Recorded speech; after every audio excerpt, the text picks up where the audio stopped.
모든 것이 은혜여서 이것이 우리 모두의 고백인 줄로 믿습니다.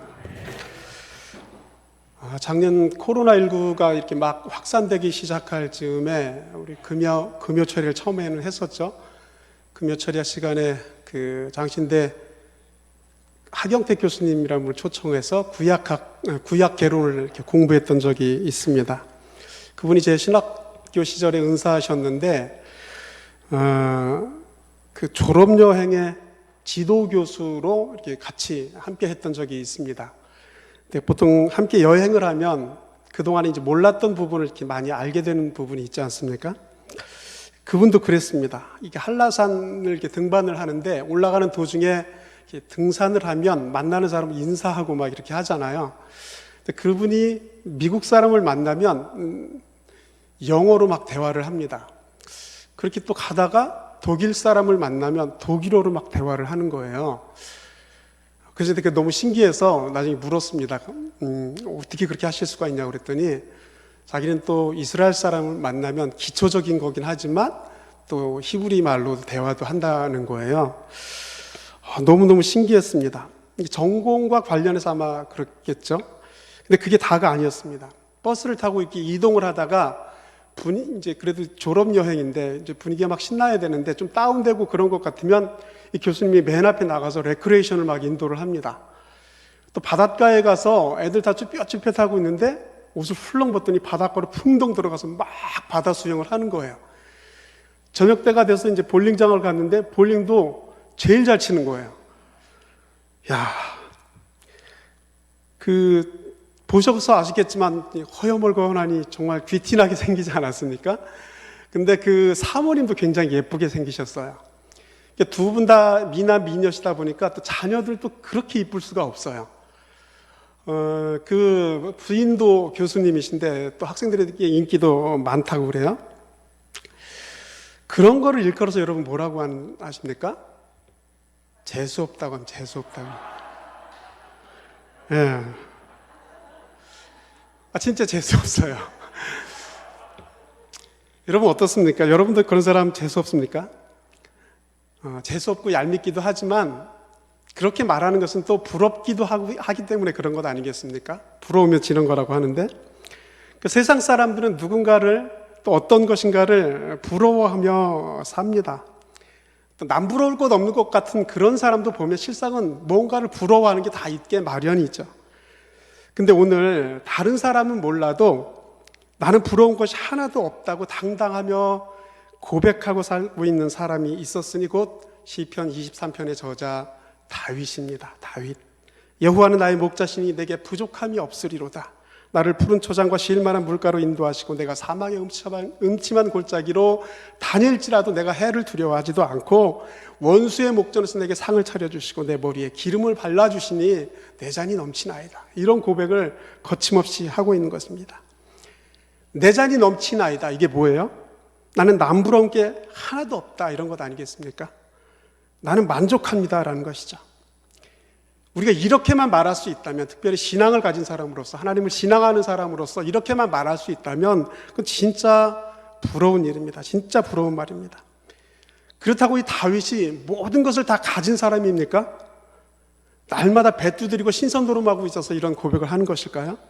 인간은요, 누구나 다 두 종류의 잔을 다 그 안에 가지고 있다고 합니다. 하나는 욕망의 잔이고 하나는 또 영혼의 잔입니다. 욕망의 잔은 어떤 잔일까? 이 욕망의 잔은 채워도 끝이 없는 그런 절대로 채워지지 않는 잔이 바로 욕망의 잔입니다. 결코 채울 수가 없습니다. 영혼의 잔은 어떤 잔일까? 영혼의 잔은 채우지 않으면 절대로 만족이 없는 잔입니다. 시편 기자가 말하는 잔은 욕망의 잔입니까? 영혼의 잔입니까? 두말할 것도 없이 영혼의 잔이죠. 내 잔이 넘치나이다 이 말은 자기 그 영혼의 잔이 넘친다는 말과 같은 말이죠.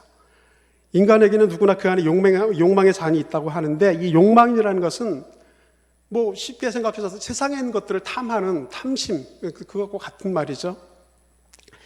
본능적으로 욕망의 잔을 인간들은 채우려고 합니다. 아담과 하와, 에덴 동산에서 진짜 부족함 없이 살았습니다. 앞으로도 그렇게 계속 살 수 있었습니다. 하나님께서 온통 좋은 것들로, 가장 좋은 것들로 가득 채워주셨습니다. 그리고 그것뿐만 아니라 그 동산을 다스릴 수 있는 권한도 주셨습니다. 하나님의 대리통치자예요. 하나님 나라의 대리통치자로서 모든 것을 다스릴 수 있는 권한을 주신 것이죠. 아무것도 부러울 것이 없는 존재입니다. 그랬던 아담과 하와, 어마무시한 지위와 그런 모든 것들을 다 받았는데 만족하지 못하고, 그것도 부족해서 하나님과 같이 되고 싶었습니다. 하나님 같이 되고 싶었습니다. 하나님의 지위가 부러웠습니다. 물론 그 유혹에 넘어간 거지만 그래서 타락을 했습니다. 에덴 동산에는 헤아릴 수도 없는, 듣도 보도 못한 정말 맛있는 과일이 가득 있었어요. 그거 다 아담과 하와 거예요. 단 하나, 딸랑 하나, 하나님께서 그 맛있는 거 그것만 먹지 않으면 되었습니다. 그런데 그 열매가 탐이 났습니다. 그런 거예요. 이스라엘에 아합 왕이라고 있었습니다. 아합 왕. 이 사람은 욕심이 아주 많은 왕인데 너무 욕심이 많아서 사마리아에 아주 삐까번쩍한 의리의리한 궁전을 지었습니다. 상하로 된 상하궁을 지었습니다. 그리고 이스라엘 땅에는 또 별장을 지었습니다. 근데 그 별장을 지은 땅에 가보니까 나봇이라고 하는 사람이, 그런 촌부가 포도원을 가지고 있는데 그게 탐이 납니다. 너무너무 가지고 싶은 거예요. 결국 그 나봇을 죽이고 포도원을 빼앗았습니다. 뭔가요? 아합은 그 욕망이라는 잔에 모든 거 다 채워놓고도 채우지 못해서, 채웠는데도 채우지 못해서 그 포도원을 빼앗았습니다. 왕보다 높은 사람이 없잖아요. 왕보다 재산이 많은 사람도 사실은 없습니다. 왕보다 땅을 많이 가진 사람도 없습니다. 그런데도 그것 때문에, 그 욕심 때문에 일개 촌부의 땅을 빼앗습니다. 그리고 그것 때문에 가문의 심판까지 받습니다. 자기가 아무리 큰 재산, 아무리 큰 높은 지위를 가지고 있어도 그 욕망의 잔을 채워도 채워지지 않는 것이죠. 다윗, 오늘 이 시편 23편을 지은 다윗은 또 어땠습니까? 다윗은 너무너무 위대한 믿음의 사람이었지만, 이 다윗도 그 편안한 궁전에 있을 때 자기 부하로부터 여자를 빼앗았습니다. 그리고 그 부하를 죽였습니다. 다윗이 여자가 없었습니까? 다윗은 이미 정식 부인이 3명이나 있었고 첩까지 있었습니다. 그럼에도 불구하고 자기 부하의 아내를 빼앗습니다. 그게 바로 욕망이라는 것입니다. 욕망의 잔은 절대로 채워질 수가 없는 것이죠. 우리 솔로몬에 대해서 이야기 참 많이 합니다. 아이들 신앙교육 할 때도 참 많은 예를 들어서 하는데, 그야말로 전무후무한 부귀와 영화를 누린 왕은 단연 이 솔로몬인데, 이랬던 솔로몬이 전도서를 보면 이렇게 고백을 합니다. 2장 3절부터 11절까지 보면, 내가 내 마음으로 깊이 생각하기를 내가 어떻게 하여야 내 마음에 지혜로 다스리면서 술로 내 육신을 즐겁게 할까? 또 내가 어떻게 하여야, 이러면서 쭉 자기가 그동안 해왔던 것 이런 것을 쭉 나열을 합니다. 그리고 마지막 11절에 이렇게 말을 합니다. 그 후에 내가 생각해 본 즉 내 손으로 한 모든 일과 내가 수고한 모든 것이 다 헛되어 바람을 잡는 것이며 해 아래서 무익한 것이로다. 욕망의 잔이라는 것은 이렇게 가득 채우면 만족할 것 같은데, 채우고 나면 또 비어 있습니다. 또 채워도 또 비어 있습니다. 그러니까 솔로몬이 처음에 욕망의 잔에다 뭔가를 가득 채웠는데, 채운 줄 알고 보았는데 잔이 더 커져 있는 거예요. 채웠는데도 또 커져 있는 거예요. 욕망은 그렇게 채운다고 해결되는 것이 아닌 것이죠. 어떻게 해결을 해야 될까? 다른 것을 채움으로 해결이 되는 것입니다. 그게 뭘까요? 두 번째 잔, 영혼의 잔입니다. 영혼의 잔. 영혼의 잔을 채워야 욕망의 잔이라는 것이 해결이 되는 거예요. 여러분 파스칼 아시죠? 파스칼이 이런 말을 했습니다. 인간에게는 하나님 아니고는 도저히 채울 수 없는 빈방이 있다. 누구에게나 있다. 그게 뭐예요? 바로 영혼의 방인 것이죠. 영혼의 빈잔인 것이죠. 하나님은 인간을 창조하실 때 하나님이 들어와서 채워질 빈방을 하나씩 다 만들어 놓았습니다. 이 빈방에 하나님이 들어와 계시지 않으시면 결코 온전해질 수가 없습니다. 결코 평안할 수가 없습니다. 결코 만족할 수가 없는 것입니다. 그러므로 인간은 다른 말로 하면 하나님의 집이라고 할 수 있잖아요. 그래서 우리를 성전이라고 하지 않습니까? 또 다른 말로 하면 왕궁이기도 해요. 왜요? 왕이신 하나님이 거하시는 처소니까 그렇습니다. 우린 성전이기도 하지만 왕궁이기도 한 것이죠. 여러분, 왕궁을 만드는데 왕이 들어가서 살 방을 만들지 않았다면 말이 되는 것입니까? 우리 고궁을 가봐도 알잖아요. 그 침소, 침전, 뭐 무슨 전 다 있는데 대부분 그 거하는 처소인 것입니다. 왕궁을 지을 때는 항상 왕이 거할 처소를 먼저 계획하고 짓는 것이죠. 하나님이 저와 여러분을 설계하실 때 가장 먼저 하나님이 들어와서 사실 그 방을 먼저 생각하셨다는 것입니다. 그게 당연한 거예요. 우리에게는 그 빈 방이 있습니다. 그래서 그 빈 방이 채워지지 않으면 계속 다른 것을 탐하게 되어 있는 것입니다. 그 방에 하나님이 들어오시지 않으면 절대로 완전해질 수도 없고 절대로 만족할 수도 없는 빈 방인 것입니다. 이 빈 방에 하나님이 들어와 사셔야 하는 것입니다.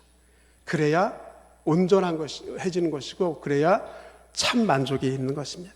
우리 영혼의 빈잔에 하나님이 들어와 사시지 않으면 다른 어떤 것에도 만족이나 평안이 없습니다.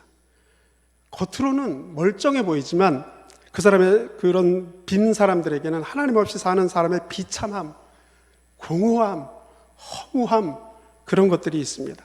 있을 수밖에 없습니다. 반드시 있습니다. 자기는 자유인이다 그렇게 허세를 부리긴 하지만 목자를 떠난 양은 절대로 살 수가 없는 것이죠. 그래서 그런 사람들을 성경은 일컬어서 뭐라고 하냐면 포로된 자, 억눌린 자, 눈먼 자 이렇게 표현을 하는 것입니다. 누가복음 4장 18절에 있는 나는 어느 종교에도 구속되지 않는 자유인이다. 나는 교회 같은 그런 것에 속박되지 않아. 이렇게 말을 하지만 그 사람은 다른 것에 의해서 포로가 되었고 다른 것에 의해서 눈이 먼 사람인 것입니다. 욕망이라는 잔은 채울수록 그 속성이 더 공허할 수밖에 없습니다. 더 비참해질 수밖에 없습니다. 사람은 영혼의 빈방에 하나님으로 가득 채워야 비로소 모든 것들이 해결되는 것입니다. 여러분 믿으십니까? 한번 따라서 해봅시다. 욕망의 잔을 채우지 말고 영혼의 잔을 채웁시다. 그렇게 사십시다. 영혼의 잔을 채우는 첫걸음이 뭘까요? 그것은 주님을 영접하는 것입니다. 영접. 하나님을 받아들이는 것이죠. 그 다음에 그걸로 충분한 것이 아니라 그것으로 끝나는 것이 아니라 그것으로 고생 끝 행복 시작이 아니라 이제 그 다음에는 영혼의 잔을 이렇게 차곡차곡 채워야 하는 것이죠. 남이 부럽다는 것은 어떤 말일까요? 그것은 자기가 가진 환경, 자기가 가진 그 어떤 처지에 만족하지 않고 다른 사람, 남이 부럽다는 거잖아요. 그리고 남의 것을 욕심내는 상태를 남 부럽다 아마 이렇게 말을 할 것입니다. 남이 가지고 부러워하는 것은 편안한 상태예요, 불편한 상태예요. 굉장히 불편한 상태예요. 절대로 행복할 수 없습니다. 그런 사람은 행복하지 않은 정도가 아니라 더 적극적으로 불행한 사람입니다. 그렇게 부러워하다가 때로는 비참한 종말을 맞이하기도 합니다. 우리는 살면서 우리가 예수님을 영접하고 예수님을 믿으며 살면서도 그런 사람, 그런 신뢰를 수도 없이 만나지 않습니까? 심지어 교회 안에서도 그렇습니다. 하나님이 인간을 지으실 때 절대로 남을 부러우면서 살라고 짓지 않으셨습니다. 어떻게 하면 남을 부러워하지 않고 그렇게 살 수가 있을까? 너무 단순해요. 하나님이 내 빈방에 들어와 사시면 되는 것입니다. 하나님 내 빈방에 들어와 사셔서 가득 채워지면 해결이 된 것입니다. 그때부터 그 시작이에요. 그리고 점점 더 내 영혼의 잔이 넘치도록 하는 것입니다. 점점 해다가 넘치기 시작하면 그 넘치는 것이 욕망의 잔으로 흘러 들어가서 그 욕망의 방을 이렇게 점점 채우기 시작합니다. 그러면 욕망의 잔의 그 공간이 점점 줄어들고 하나님으로 채워지는 것입니다. 신앙생활하면서 가장 큰 축복이 여러분 무엇이겠습니까? 딱히 부러울 것 없이 사는 그런 게 제일 부러운 것이죠. 여러분 그런 사람 되게 부럽잖아요. 돼지같이 먹기는 하는데 절대 살 안 찌는 사람. 아까 그 재수없는 사람 얘기도 했지만 이런 사람 진짜 부러운 거예요. 그죠? 맨날 동창회 가는데 시험에 들지 않는 사람. 우리 동창회 갈 때는 다 시험 들잖아요. 여자들만 그런 게 아니라 남자들도 사실은 그래요. 내색을 잘 안 하고 말을 안 해서 그런 것 뿐이지. 영적으로 초라한 삶, 영적으로 빈곤한 삶을 살면 안 되는 거예요. 늘 남이 부럽고 늘 신세 타령하고 그런 삶, 늘 악인의 형통을 부러워하고 그런 삶을 살지 않는 우리 모두가 되길 바랍니다. 이스라엘 백성들이 그랬어요. 이스라엘 백성들. 애굽을 나와서 광야에 살면서 하나님의 백성으로 제사장 국가로 그렇게 잘 준비되고 나아가야 되는데 허구한 날 뒤를 돌아다보는 거예요. 애굽을 돌아다보면서 그때 먹었던 음식들 얘기하고 거기서 먹던 음식 그리워하고 노예로 살던 그 삶을 그리워하고 그럽니다. 자기가 현재 어떤 신분인데 어떤 곳으로 가고 있는지 모르고 늘 악인의 형통을 부러워하는 것입니다. 그러다가 광야에서 그 1세대는 다 멸망당했잖아요. 계시록 3장 17절에서 19절 보면 스스로 나는 괜찮다, 나는 문제없다고 말은 하지만 영적으로 보면 실상은 불쌍한 사람 가리켜서 이렇게 말씀하고 있습니다. 내가 말하기를 나는 부자라 부요하여 부족한 것이 없다 하나 내 곤고한 것과 가련한 것과 가난한 것과 눈먼 것과 벌거벗은 것을 알지 못하다. 내가 너를 권하노니 내게서 불로 연단한 금을 사서 부요하게 하고 흰옷을 사서 입어 벌거벗은 수치를 보이지 않게 하고 안약을 사서 눈에 발라 보게 하라. 무릇 내가 사랑하는 자를 책망하여 징계하노니 그러므로 내가 열심을 내라 회개하라 그랬습니다.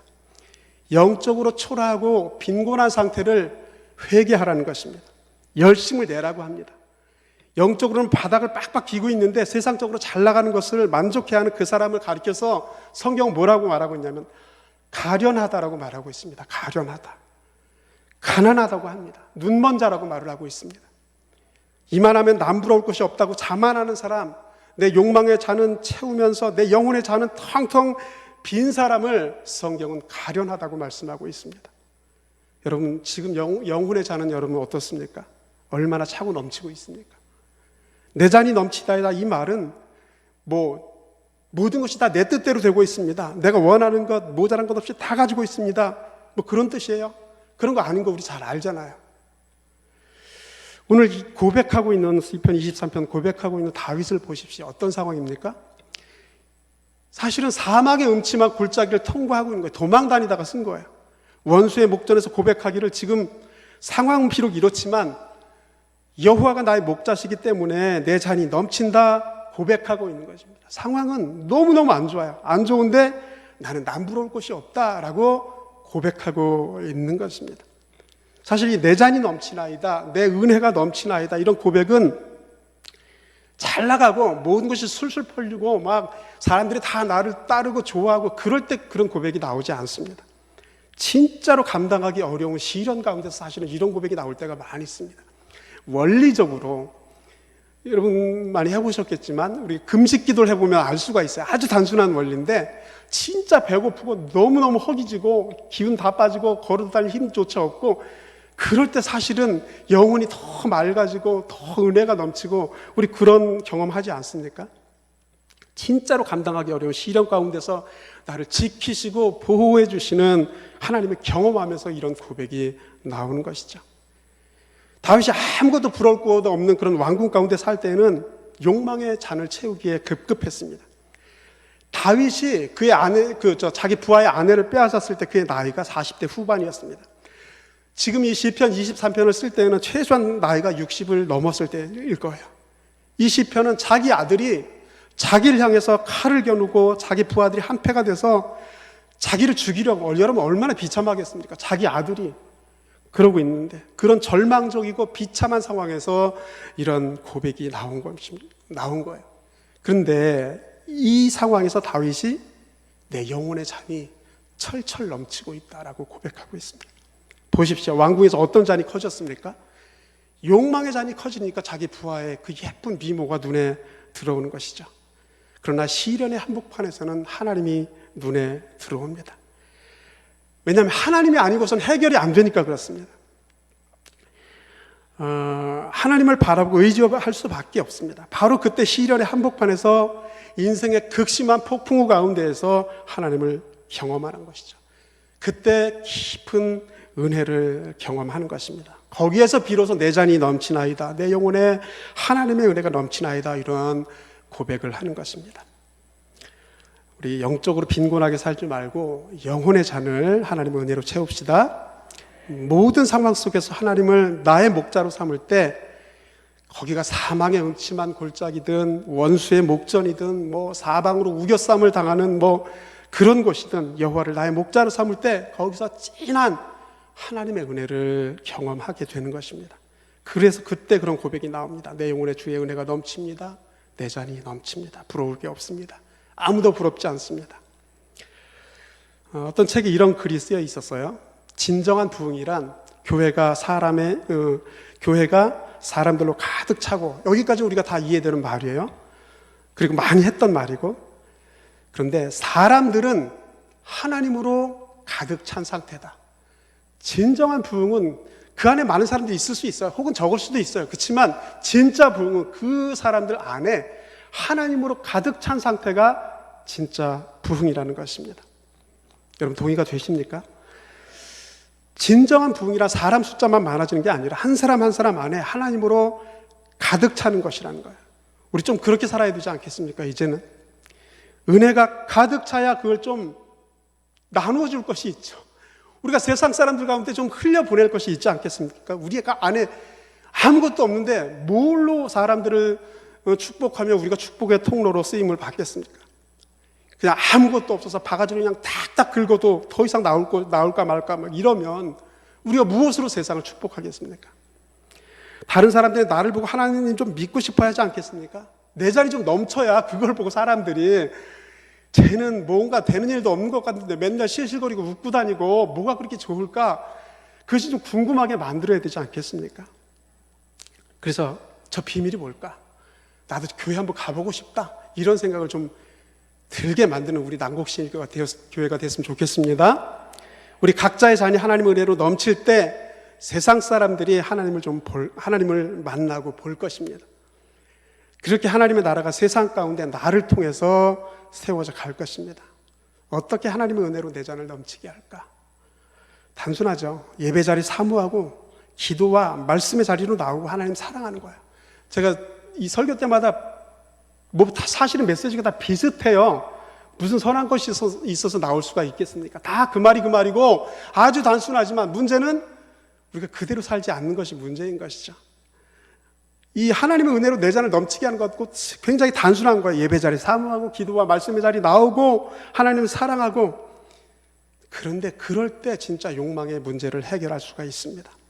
욕망의 문제는 은혜의 잔을 채우지 않으면 절대로 해결이 되지 않습니다. 채워도 채울 수 없는 게 욕망의 잔이기 때문에 그렇습니다. 여러분 지금 혹시 내 욕망의 잔을 채우지 못해서 안달하고 낙심하고 남들 부러워하고 자신을 초라하게 생각하는 분 혹시 안 계십니까? 마귀는 끊임없이 그런 것들로, 세상 것들로 우리를 채우라고 유혹을 합니다. 여러분 속지 마십시오. 우리의 눈을 욕망으로부터 들어서 내 영혼을 들여다 보아야 합니다. 세상 어떤 것을 보아도 절대로 만족은 없습니다. 평안이 없습니다. 왜 그럴까? 하나님 우리를 그렇게 지으셨기 때문에 그렇습니다. 하나님 우리 안에 들어오셔야 진정한 만족이 있을 수 있습니다. 그렇게 우리는 지음받았기 때문에 그렇습니다. 하나님이 내 안에 들어오도록 우리를 내어드려서 은혜로 충만하게 채우시고 진정한 만족을 하면서 날마다 내 잔이 넘치나이다 고백하는 저와 여러분이 되시길 주님의 이름으로 축원합니다. 아멘. 기도하겠습니다. 사랑의 하나님 아버지, 우리 영혼의 잔에 가득 임하여 주옵소서. 주님으로 가득 차길 원합니다. 주님의 사랑으로 가득하길 원합니다. 가득 차서 흘러 넘치게 하여 주옵소서. 내 평생의 고백이 내 잔이 넘치나이다가 되게 하여 주옵소서. 예수님의 이름으로 기도하옵나이다. 아멘.